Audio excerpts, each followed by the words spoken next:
Hello and welcome to the I Am Woman project, where every week we have deep, thought-provoking and interesting conversations with thought leaders, change instigators, rule breakers and creative minds who think differently, sparking creativity and inspiration. Our special guests on our show cover a variety of topics just for you, and they share their personal stories to inspire, motivate and empower you, our listener. The I Am Woman podcast is produced for your enjoyment, and show notes are found at www.catherineplano.com. Come back often and feel free to add the podcast to your favourite RSS feed or iTunes. All links are in the show notes. Now let's get into the show.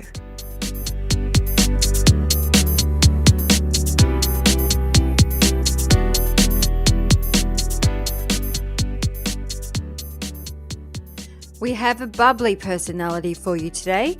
Cary Carbonaro, aka the Money Queen, is a certified financial planner with an MBA in finance and with over 25 years experience in financial services.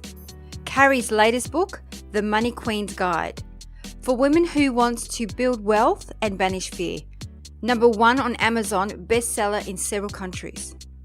Cary is frequently sought out for her expertise and has been quoted in a variety of well-known publications, and has been a guest on various TV programs such as Fox and Friends, The Today Show, Fox News, ABC, and lots more. Cary is also a yoga instructor in her free time. Okay, now let's get on with the show.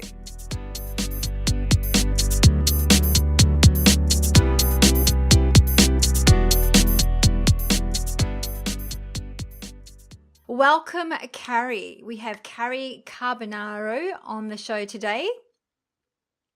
Thank you. So glad to be here. And I'm sure there is a different time. What time is it at your end of the world? My end of the world, it is 4:24 p.m. Eastern Standard Time. Okay, and we are 8:25 here in Melbourne in the morning.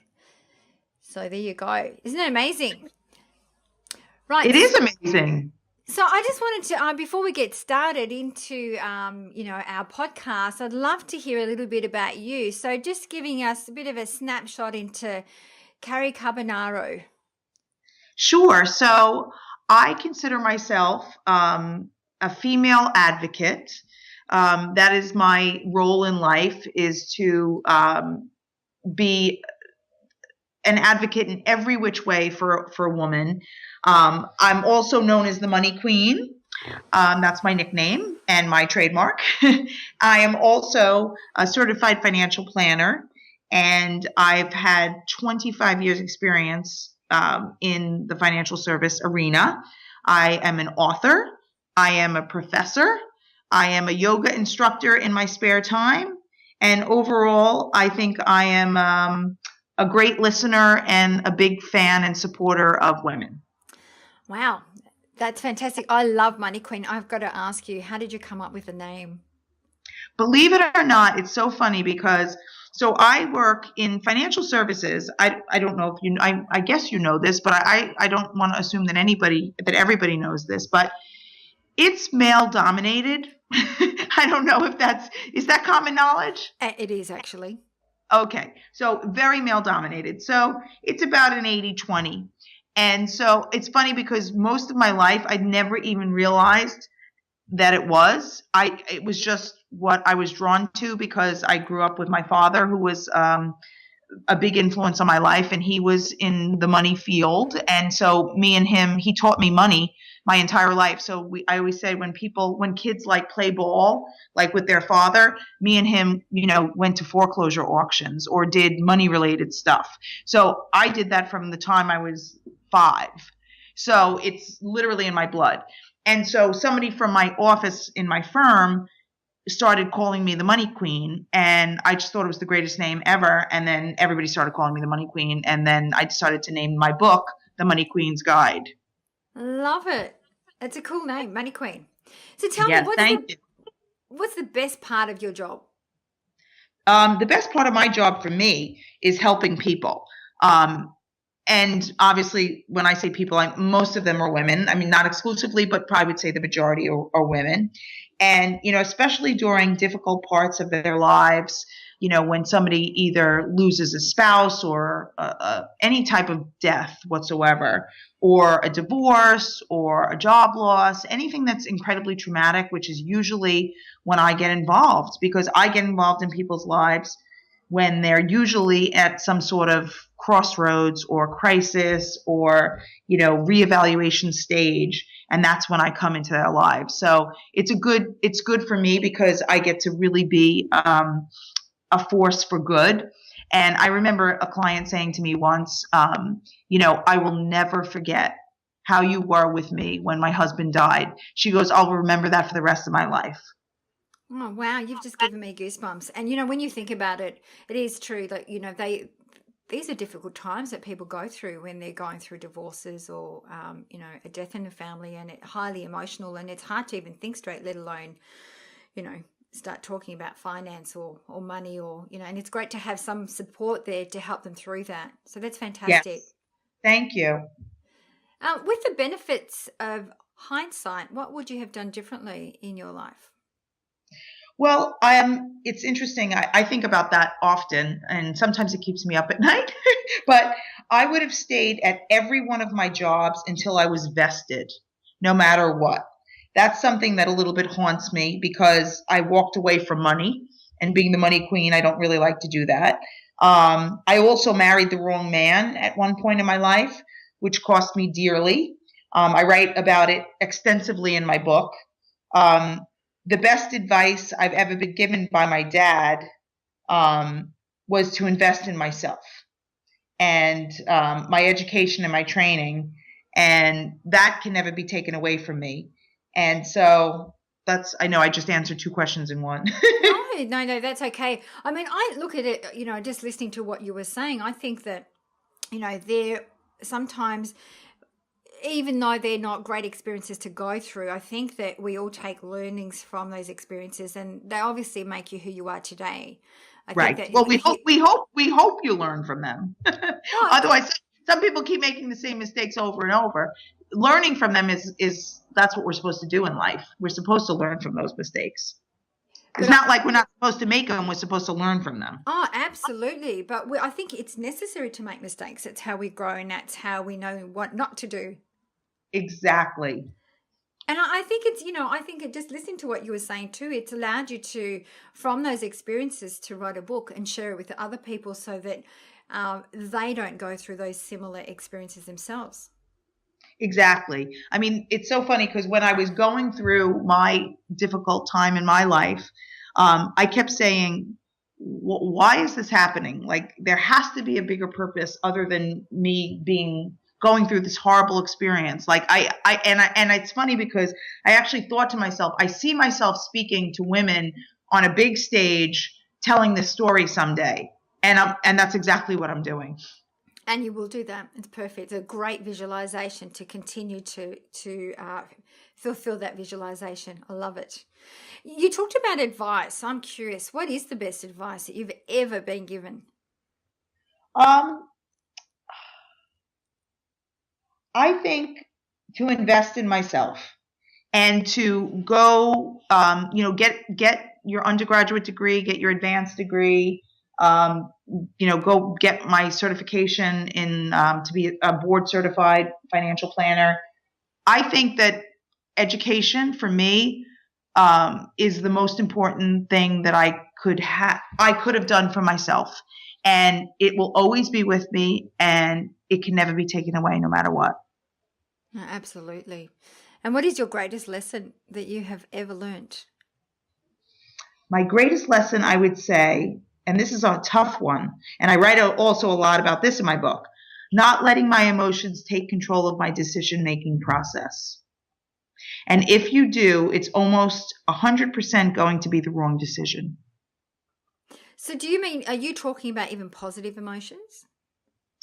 I'm mainly talking about so for example, let's say, no, I'm mainly talking about negative emotions. I'm mainly talking about fear. Right. Yeah, fear. Fear is the negative emotion that should not cloud your decision-making process. So, in other words, you're saying if you feel the fear, don't make a decision with the fear. Correct. So like, let me give you an example. So now, since this is related to what I do for a living, and since I do this all the time with my clients, so let's say the market is going down, the stock market is going down. And this happens often with women probably more than men, and as a general rule, that, oh my God, the sky is falling, I'm losing all this money, I'm nervous, I can't take it, I want to sell. Now, as you know, that's not the right thing to do. As a matter of fact, it's the complete opposite of what you should do. You should actually be buying at that time, but we can't help ourselves.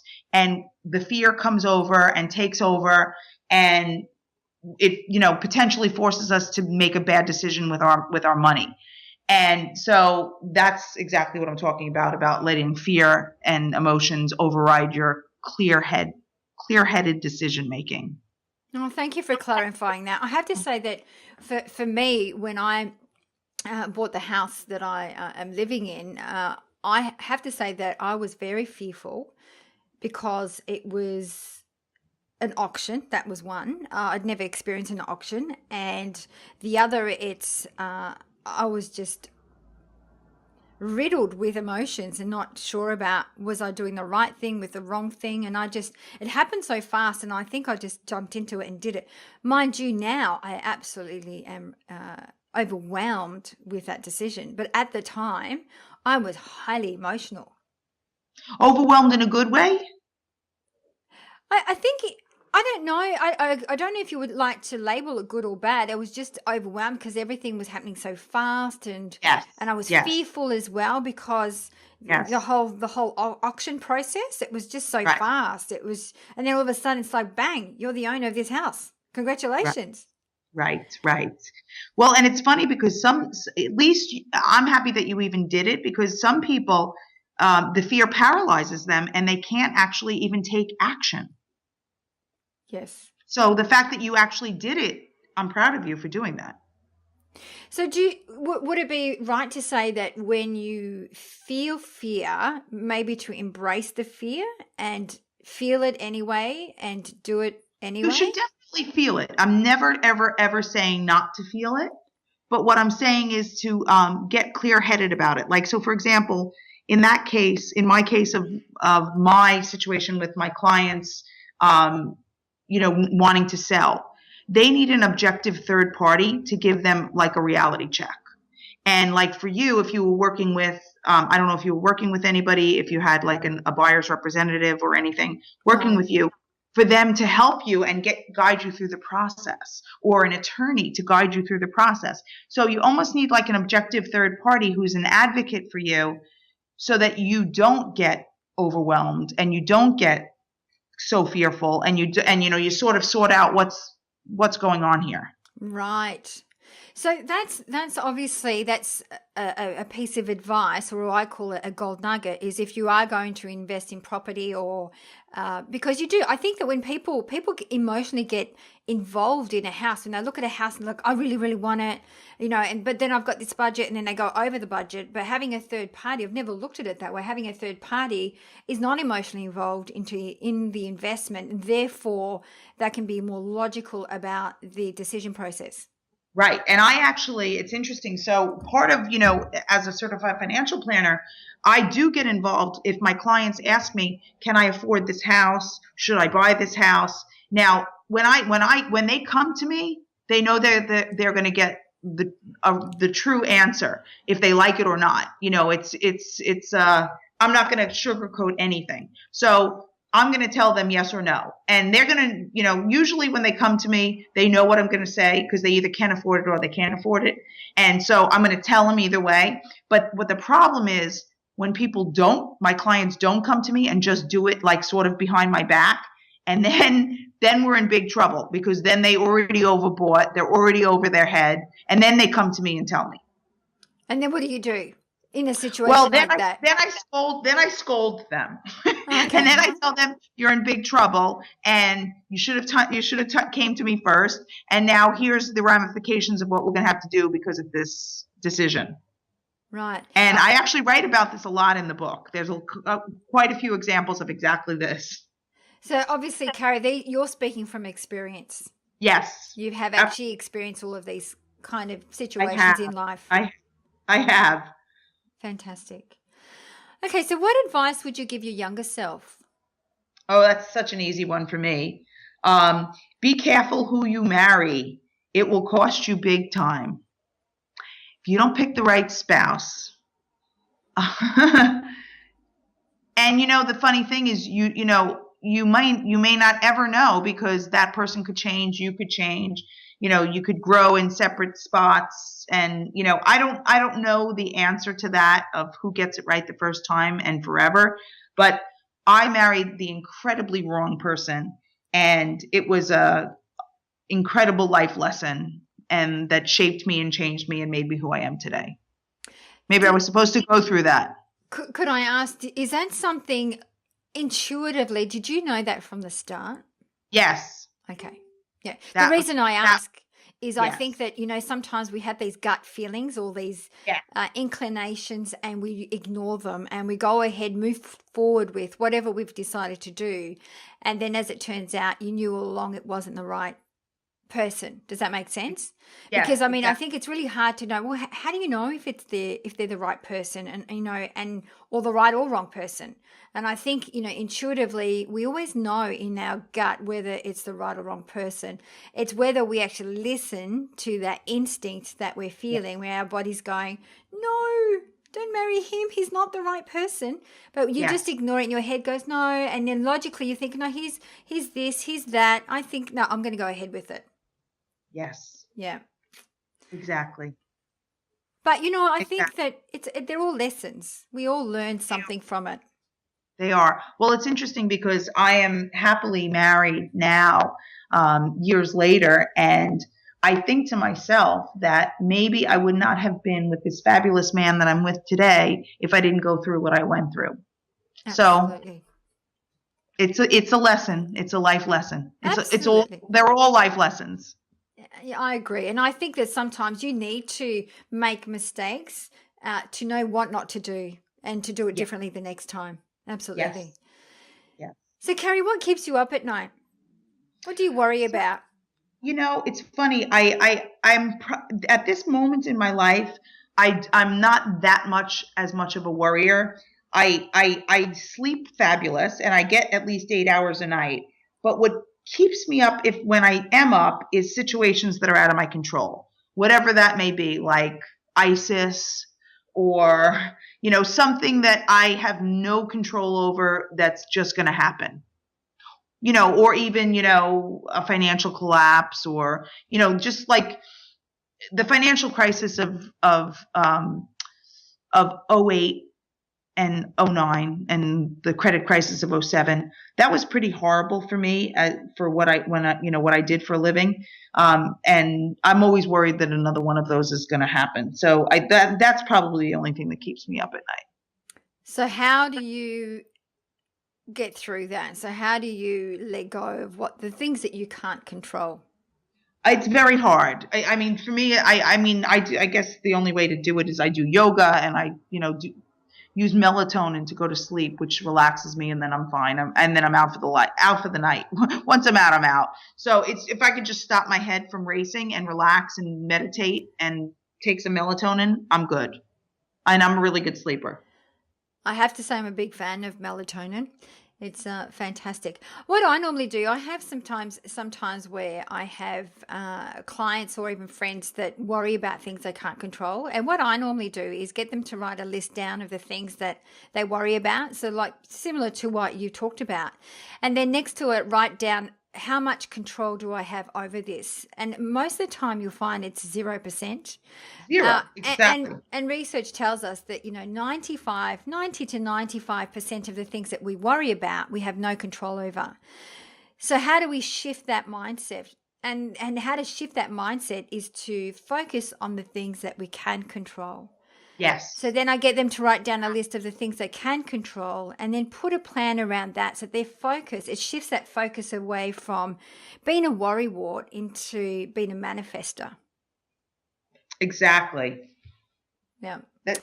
I totally agree. And that's actually what I do, exactly that in my work for financial planning, because the same thing, people can freak out about all the things we can't control. We can't control taxes. We can't control politics. We can't control, terrorism. We can't control pretty much anything. So there's like 5 things that we focus on that we can control, which is saving, spending, when we want to retire, how much risk we want to take, and what we want to leave when we pass. So we just focus on those things. Beautiful. Love it. Sounds great.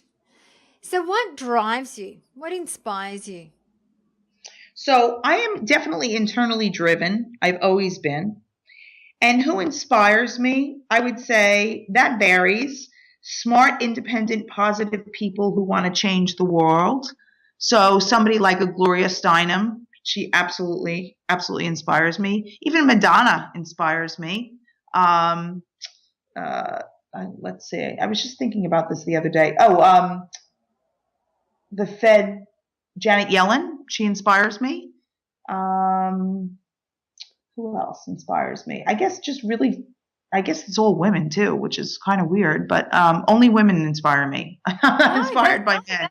That's fine. And what is it about them that inspires you? Because they are out there being fabulous at who they are and what they do, and they're changing the world at the same time. Okay. Pretty powerful women too. Yeah, exactly. So when we're talking about your drive, how do you get motivated? Like say you get out of bed, you're feeling a bit nonchalant. I don't know what I want to do today. How do you get yourself motivated? Oh, that's funny. That's so not me. I literally wake up and within 5 seconds I'm working. And I'm excited and I can't wait, and I'm checking my phone and I'm checking my emails so, and that's almost 7 days a week. So for me, the hardest thing is to not be motivated. I need the opposite. I need when do I get some time off? So what do you do when you have time off? How do you relax? You sound obviously I usually travel. I usually travel and try to not take devices with me, and that's the only way I can unplug. Right. And what are your favorite travel places? We happen to love Europe. My husband and I are massively in love with Europe. So we usually do 1 to 2 to 3 cities or parts of the country once a year. And so we just think it's amazing. And I have not been to Australia yet. It's on our list and we just haven't made it yet.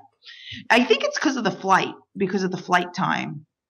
Yes. From United States. I think is it like 30 hours? It's a long one. Well, it depends where you're flying from, but I'm actually doing that in December. I'm flying to LA and New York, and it is a long flight. It's a long flight. Very long flight. Melatonin is good for those flights? Yes, absolutely yes. It is. It's great for everything. Absolutely. So who has been your greatest influence in your life? Oh, that's easy for me.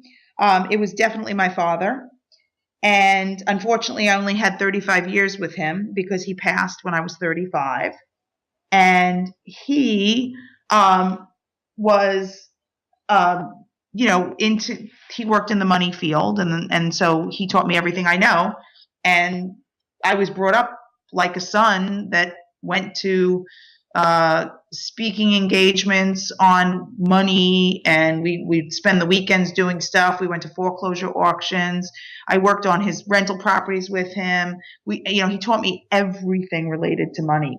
So I think it's just I was very, very, very lucky that I had him as long as I did, and I wish I had him longer. That's the only thing I could say. Oh, that's beautiful. And he's still there with you in spirit, darling? Yes, he is. That's what everybody tells me. Absolutely. So if you had to pick one word that best describes you, your personal brand, what would that be? Well, I already have 2 words. It's Money Queen, and that's me. That's my personal brand. So tell me what are the attributes of Money Queen? It is a queen, or a money queen is somebody who does all the right moves with money, makes the world a better place, is charitable, is knowledgeable, shares her knowledge and wealth. Wow, love that. Absolutely love that. I just love it, Money Queen. It rocks. Thank you. Yeah, it's easy to remember. It is. So what we like to do at the end of all of our shows, we like to give our listeners some golden nuggets, at least 3 golden nuggets. So if I was to ask you to give our listeners 3 golden nuggets, what would they be? Sure. So I would say the first one is believe in yourself. You can do anything you put your mind to. And I was raised with that golden nugget, and it is maybe one of my reasons that I am inspired by myself, that I don't need anything to get me inspired, so that I already am self-motivated. So I think that that's one of them, and one of the reasons why. A second one I would say would be to visualize your success. Conceive, believe, achieve. And, that's, part of the secret. But I completely believe in visualizing, and everything I've visualized in my life has come true. I've brought to fruition. So that's incredibly important, because you have to see it in your head and in your mind, and even if you stick it on a, vision board, do that. And then this we actually talked about earlier is everybody makes mistakes. It's how you recover from them that matters. Wow, I love those. I can relate to every single one of those. I'm big on visualization. I think that your unconscious mind or your mind cannot tell the difference between what is real and what is not real. Yet if you can actually visualize it and believe it, I truly, truly believe you can achieve it. I myself have experienced that and continue to experience that.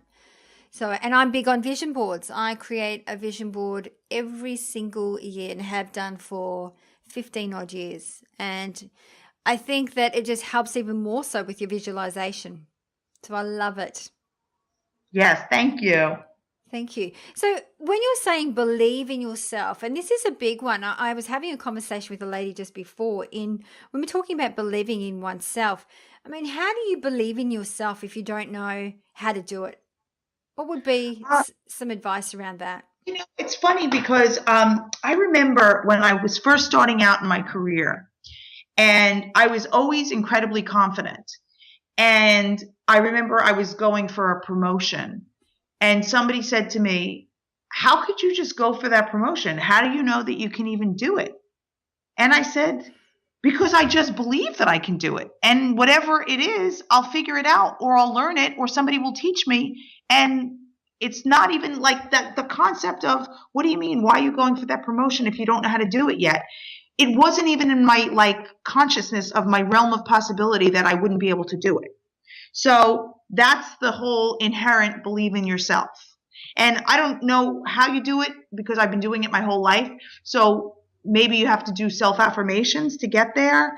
Maybe you have to go to therapy. Maybe you have to know yourself. Maybe it's a combination of all of the above. Maybe you have to have a strong supportive partner and parents. I don't know. I think it's all of the above. It sounds like the way I'm just listening to how you did it was just basically jump into it and think about it later. Don't allow your thoughts to get in your way to stop you doing what you really want to do. Yes. I love it. Absolutely love it. Well, Cary, I have to say that this is the end of our show now, and I can't thank you enough for coming on and being one of our special guests. And I would love to hear more about how can people connect with you, please. Sure. So I am easy to find.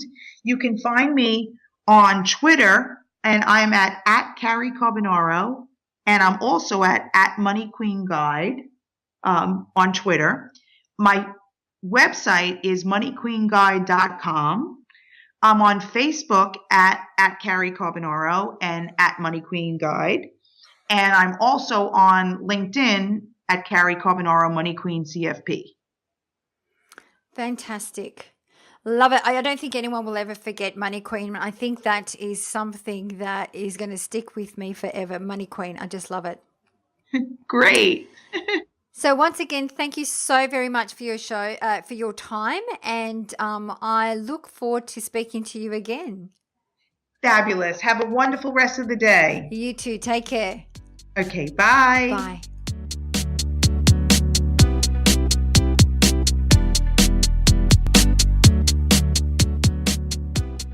That brings us to the end of another episode. I hope you enjoyed the show, as it is my mission to reach out and inspire as many individuals like you. And one of the best ways to help us achieve this goal is by giving us a good review on iTunes. It's easy and it only takes about 10 seconds. If you have any questions or special guests that you would like to hear from, please send us an email to support@catherineplano.com.au and we will get right back to you. You can also follow us on Instagram, Twitter or Facebook @Catherine Plano. That's it for now. Thanks for listening. Until next week, please take care.